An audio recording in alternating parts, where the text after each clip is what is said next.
കർത്താവിന് മഹത്വം. ഏവർക്കും പ്രഭാത വന്ദനങ്ങൾ. ഓരോ ദിവസവും പുതിയ നിയമത്തിന്റെ മാർമിക സത്യങ്ങളാണ് പരിശുദ്ധാത്മാവ് വെളിപ്പെടുത്തുന്നത്. അനേകരുടെ ജീവിതത്തിൽ പുതിയ നിയമത്തിന്റെ വെളിപ്പാടുകൾ, കൃപയുടെ മൊഴികൾ, നിത്യജീവന്റെ ഈ സന്ദേശങ്ങൾ ഉപകരിക്കുന്നു എന്നുള്ളതിൽ സന്തോഷം. നിങ്ങൾക്ക് നിങ്ങളുടെ സ്നേഹിതരുടെ മറ്റു ഗ്രൂപ്പുകളിലേക്ക് ഇത് ഫോർവേഡ് ചെയ്യാവുന്നതാണ്.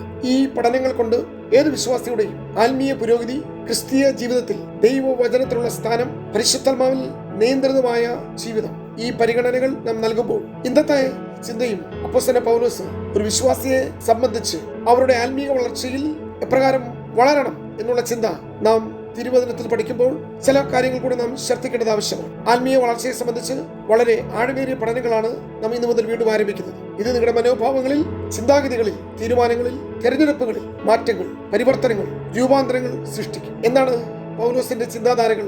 ഒന്ന്, ഒരു ശിശുവിനോട് ആത്മീയ വളർച്ചയെ ഉദാഹരിച്ചിരിക്കും. 2, ഒരു കെട്ടിടത്തോട്. 3, ഒരു വൃക്ഷത്തോട്. 4, ക്രിസ്തുവിന്റെ ശരീരത്തോട്. പ്രിയമുള്ളവരെ, ക്രിസ്തീയ ജീവിതത്തിൽ വളരെ അത്യന്താപേക്ഷിതമാണ് ആത്മീയ വളർച്ചയും പാപത്തിന്മേലുള്ള വിജയവും. ഇവ രണ്ടിന്റെയും അഭാവമാണ് വ്യക്തി, കുടുംബം, സഭാജീവിതം എന്നിവയിൽ ഇന്ന് കാണുന്ന പല പ്രശ്നങ്ങൾക്കും, മന്ദതയ്ക്കും, മുരടിപ്പിനും, ഉദാസീനതയ്ക്കുമെല്ലാം കാരണം. നാം ഒരിക്കലും ആത്മീയ അനുഭവങ്ങൾ പിന്മാറി വിശ്വാസം വിട്ട് ലൗകികരായി തീരുവാൻ ഇടവരരുത്. അതിനുള്ള സാധ്യതയുള്ള, വഴുവഴുപ്പുള്ള പിന്മാറ്റത്തിന് പോകുവാൻ ധാരാളം അവസരമുള്ള ഒരു ലോകത്തിലാണ് നാം ജീവിക്കുന്നത്. ജനിച്ച ശിശു വളരുകയും സാഹചര്യങ്ങളോട് മല്ലടിച്ച് പോരാട്ടങ്ങളെ അതിജീവിക്കുന്നില്ലെങ്കിൽ ചത്തതിനൊക്കുമേ ജീവിച്ചിരിക്കലും എന്ന കവിവചനം അനർത്ഥമാവുകയാണ്. പ്രിയമുള്ളവരെ, ഈ ഭൗതിക ലോകത്തിൽ ജനനവും വളർച്ചയും ഉള്ളതുപോലെ ആത്മീയ ലോകത്തിലും വീണ്ടും ജനനവും പുരോഗമനപരമായ വളർച്ചയും പ്രായത്തിന്റെ പക്വതയും ഏത് മനുഷ്യനെയും ക്രിസ്തുവിൽ തികഞ്ഞവനാക്കുന്ന പുരുഷത്വത്തിന്റെ സമ്പൂർണമായ വളർച്ച, അത് ക്രിസ്തുവിന്റെ തലയോളം ക്രിസ്തുവിനെ പോലെ, അവനെ പോലെ ഞാനായി തീരുക എന്നുള്ളതാണ് ദൈവത്തിന്റെ ഏറ്റവും പ്രധാനപ്പെട്ട സത്യം. ആത്മജനനം പ്രാപിച്ച ഒരു ആത്മീക ശിശുവിനും ലോകം, ജഡം, പിശാച, പാപം എന്നിവയിൽ നിന്ന് നിരന്തരം പോരാട്ടം ഉണ്ടായിക്കൊണ്ടിരിക്കും. എന്നാൽ ഇതിന്റെ നടുവിൽ ആറ്റിരികത്ത് നട്ടിരിക്കുന്നതും തക്ക കാലത്ത് ഫലം കായ്ക്കുന്നതും ഇല വാടാത്തതുമായ വൃക്ഷം പോലെ വിശ്വാസി ആയിരിക്കണമെങ്കിൽ ആത്മീയ വളർച്ചയും ആരോഗ്യവും വളരെ അത്യന്താപേക്ഷിതമാണ്. 2 കൊരിന്ത്യർ ലേഖനം 5:17, ഒരുവൻ ക്രിസ്തുവിൽ ആയാൽ അവൻ പുതിയ സൃഷ്ടിയാകുന്നു. ഇവിടെ ദൈവാത്മാവിനാലും ദൈവവചനത്താലും കർത്താവായ യേശു ക്രിസ്തുവിനുള്ള വിശ്വാസത്താൽ ഈ പുതിയ സൃഷ്ടി ജനിക്കുന്നു. ഈ ജനനം പ്രാപിക്കാത്ത ആരും ദൈവരാജ്യം കാണുകയോ ദൈവരാജ്യത്തിൽ കടക്കുകയോ ചെയ്യുകയില്ല. യോഹന്നാന്റെ സുവിശേഷം 3-ാം അധ്യായം. ഈ ജനനം ദൈവത്തിൽ നിന്നുമുള്ള ജനനമാകുന്നു. യോഹന്നാന്റെ സുവിശേഷം 1:12-13. നാം അറിയുന്ന ഒരു വസ്തുതയാണ്, ഒരു കുട്ടി ജനിച്ച അവസ്ഥയിൽ തന്നെ മരണം വരെ ഇരുന്നാലത്തെ സ്ഥിതി എത്ര ദുഃഖകരമാണ്.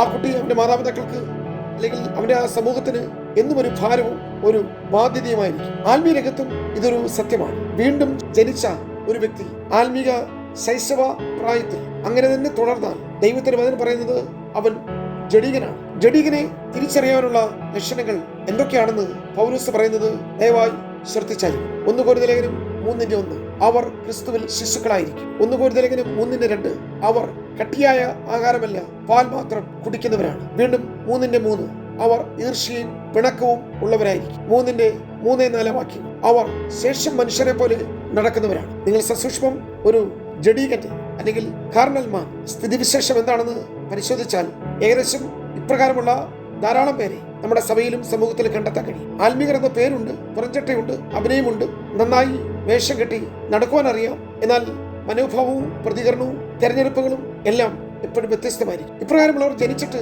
വർഷങ്ങളായെങ്കിലും ശൈശവത്വം വിട്ടുമാറിയിട്ടില്ല. ശിശുവായിരുന്നപ്പോൾ ശിശുവിനെ പോലെ സംസാരിച്ചു, ശിശുവിനെ പോലെ ചിന്തിച്ചു, ശിശുവിനെ പോലെ നിരൂപിച്ചു. സംസാരം, ചിന്ത, നിരൂപണം, സ്പീക്ക്, അണ്ടർസ്റ്റാൻഡ് ആൻഡ് തോട്ട്. എന്നാൽ ദൈവത്തിന് വചനം പറയുന്നു, പുരുഷനായി ശിശുവിന്റെ ചാബല്യങ്ങൾ നാം ത്യജിക്കണം. 1 കൊരിന്ത്യർ ലേഖനം 13:11.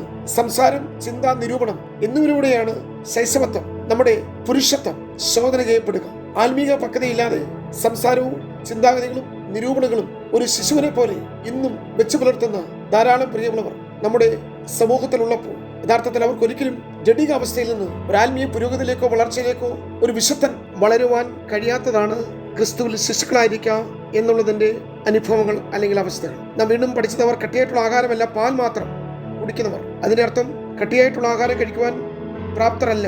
ദൈവജനം ഒരു ശിശുവിനാണ് പാൽ നൽകുവാൻ ആവശ്യപ്പെടുന്നത്. എന്നാൽ പുരുഷന് കട്ടിയായിട്ടുള്ള ആഹാരമാണ് നൽകേണ്ടത്. എബ്രായ ലേഖനത്തിൽ അപ്പോസ്തലൻ പൗലോസ് ഒരു താക്കീത് പോലെ പറയുന്നു, കാലം സംബന്ധിച്ച് നോക്കിയാൽ ഉപദേഷ്ടാക്കന്മാരായിരിക്കേണ്ടവർ അവർ ഇന്നും ശിശുക്കളായി തുടരുന്നു. ഇന്നത്തേതിൽ ശൈശവത്വത്തിന്റെ അല്ലെങ്കിൽ ഒരു ജഡീകൻ എന്ന് പറയുന്നതിന്റെ മൂന്നാമത്തെ ലക്ഷണം ഈർഷ്യയും പിണക്കമുള്ളവനായിരിക്കും. ആത്മീയരാണ് ആരാണ്, ജഡീകരാരാണെന്ന് തിരിച്ചറിയാനുള്ള ഒരു ഉപാധി തൊട്ടതിനും പിടിച്ചതിനുമൊക്കെ വിരോധിക്കുന്ന, പിണങ്ങുന്ന, അല്ലെങ്കിൽ ഇപ്പോഴും ഈർഷ്യയും പിണക്കവും വെച്ചുകൊണ്ടിരിക്കുന്നു. ഇന്നത്തെ ഒരു പശ്ചാത്തലത്തിൽ പറഞ്ഞാൽ പൗലോസിനെ, അപ്പോലോസിനെ, കേഫാവിനെ, ക്രിസ്തുവിനെയൊക്കെ പക്ഷിപ്പിടിച്ച് സഭകളിൽ വിഭാഗീയത സൃഷ്ടിക്കുന്ന അവരെ ജഡീകർ എന്ന് വിശേഷിപ്പിക്കും. അടുത്ത ഒരു സ്റ്റേജ് എന്ന് പറയുന്നത് ശേഷ മനുഷ്യരെ പോലെ നടക്കുന്നു. ഇവരും രക്ഷിക്കപ്പെട്ടവരാണ്. സഭയുടെ ആചാര അനുഷ്ഠാനങ്ങളൊക്കെ കൃത്യമായി പങ്കെടുക്കുകയും മതപരമായ ക്രമീകരണങ്ങളിൽ നന്നായി വന്ന് പ്രവർത്തിക്കുന്നവരുമാണ്. പക്ഷേ അവർ ശേഷ മനുഷ്യരെ പോലെ നടക്കുന്നവരാണ്. ഇവരും രക്ഷിക്കപ്പെട്ടു എന്നെങ്കിലും രക്ഷയുടെ സന്തോഷം ഇതുവരെയും അനുഭവിക്കാൻ കഴിയാത്തവരാണ്. മതപരമായ അനുഷ്ഠാനങ്ങളിൽ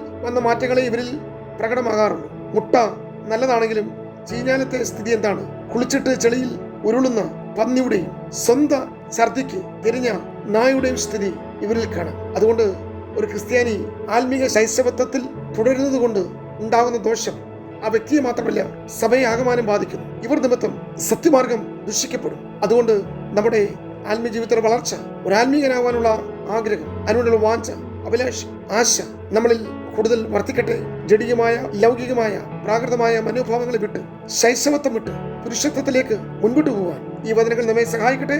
ഗോഡ് ബ്ലസ് യു.